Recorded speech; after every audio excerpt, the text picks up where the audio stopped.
our next comedian. She's a beautiful, lovely, young, newlywed, married to the guy who's on the soundboard right now. So it's gotta be funny, or else it'll be a weird night tonight. Give it up for Amanda Bailey, everybody!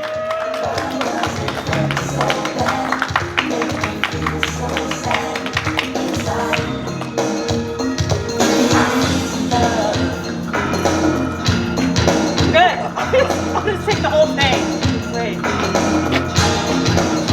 What did you do to this, Smiley? Yeah.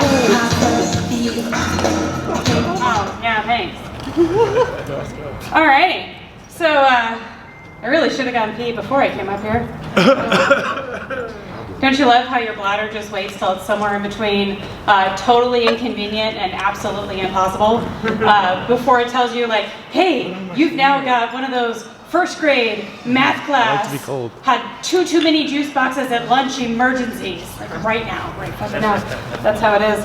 So, like when you're driving down the freeway and you see that sign and it says, rest stop, 5 miles. You think, I'm fine, I'm good. I can keep driving, so you keep going. Because who wants to go to a rest stop? I mean, really, with the scratch art graffiti on the mirror and the flickering lights and the holes in the wall for passing notes to your friends, you know? I don't want to stop there. If I gotta pee, I'm at least gonna go somewhere nice, like Target. They got nice bathrooms, right?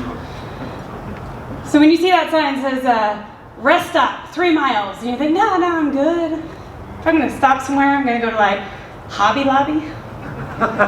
They got nice bathrooms, right? I don't even know. I'll never make it to the bathroom. If I go in Hobby Lobby, I go prepared. I've got my water bottle and some snacks in my bag. Because I know I say I'm gonna go in for 20 minutes, but I'm actually there for 2 or 3 or 4 days. I have a crafting problem. Last time I was in there so long, my husband sent out a search party. Joke's on him. Came home with 5 pounds of glitter, and I adopted a scent dog. All because I would not stop at the rest stop bathroom.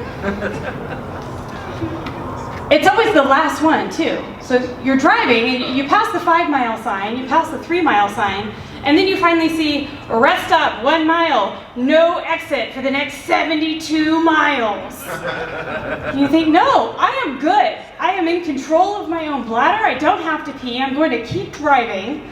You go 3 miles past the exit, 5 miles past the exit. Somewhere around like 12 into the 72 miles, it hits you. This rush of urgency, regret, and 40 ounces of coffee that you downed an hour ago. And suddenly that rest stop sounded like a real good idea. Now the bushes on the side of the road start to look like those Japanese toilets with all the buttons on them. You're like, well, maybe if I just angle it right, I could hide behind one of those.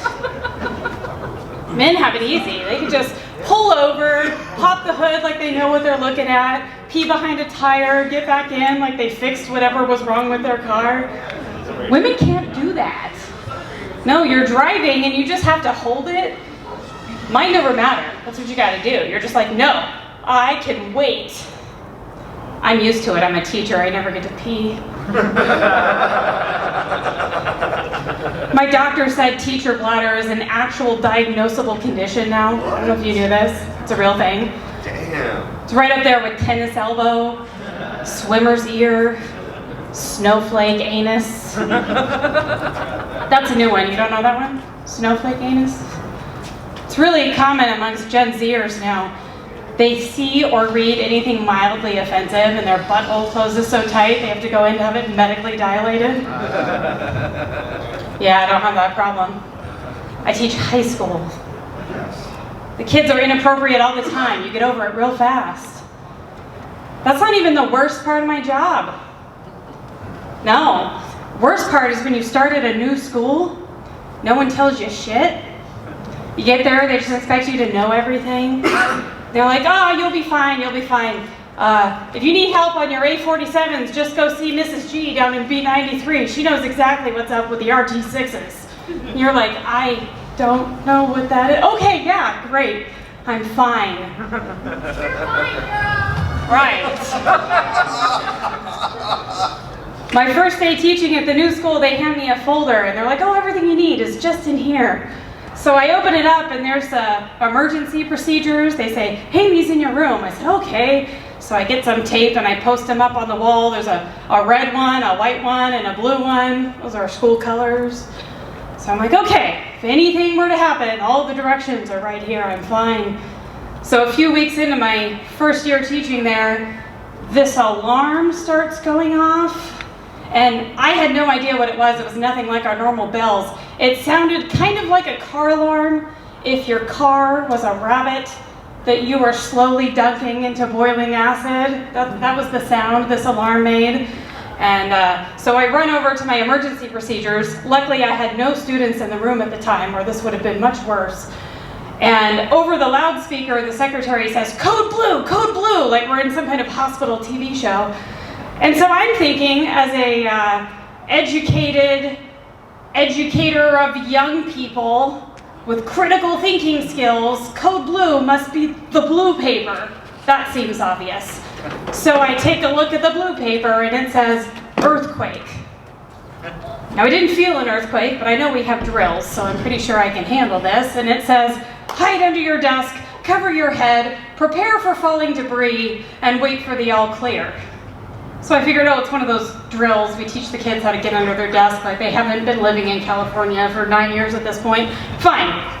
So I'm worried an administrator is going to walk in and see me not following procedures. So I climb under my desk, I cover my head, and I'm sitting there for 15 minutes. Nothing has happened. And I'm too afraid to move because I'm still expecting someone to walk in to make sure I'm doing it properly. So as I'm huddled under my desk for 15 minutes, I finally hear the secretary come back on the loudspeaker, all clear. I said, oh, okay, that was the weirdest earthquake drill I've ever participated in. Till lunchtime, when I went to the teacher's lounge, they asked me how my first intruder alert lockdown went. Apparently it was not an earthquake drill. There was an active shooter somewhere around campus, and I was huddling under my desk, covering my head with my door wide open. Yeah, so be nice to the new guy. That's the point there. Maybe give them a little more information than code blue and print that on the blue paper, not the red paper. So.